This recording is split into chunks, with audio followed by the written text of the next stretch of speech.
তাই যদি তার কিছু খেতে ইচ্ছা হয় অথবা কিছু প্রয়োজন হয় তাকে জানাতে। তখন বাই তাকে খুশি হয়ে কি খাবে সেটা জানায়। এটা শুনে চেনজি বাজারের দিকে চলে যায়। অন্যদিকে বিকো তো তাদেরকে দেখছিল আর মনে মনে ভাবছিল বাই আর চেনজু দুইজন দুই প্রান্তের মানুষ, তাই তাদেরকে আলাদা হতেই হবে। তখনই বাই বিকোকে দেখতে পায় আর তাদেরকে জিজ্ঞাসা করে উনিকে। তখন বুয়ো তার পরিচয় তার কাছে দেয়। পরের সিনে চেনজিকে দেখি সে তার দুজন বার্তাবাহককে ডাকে আর তাদেরকে বলে সমাবেশের পরে আমি চিরকালের মতো সুরা প্যালেস ছেড়ে দিব।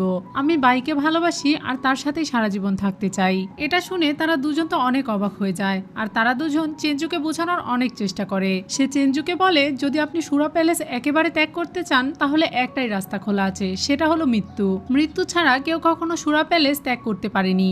আপনি তার প্রেমে মগ্ন হয়ে গেছেন, তাই আপনাকে এখন কিছু বুঝিয়ে লাভ নেই। এরপর চেনজু তাদেরকে জিজ্ঞাসা করে বাইয়ের শরীরে তো একটা জেডের টুকরো রয়েছে, কিন্তু বাকি জেডগুলোর টুকরো কাদের শরীরে আছে বা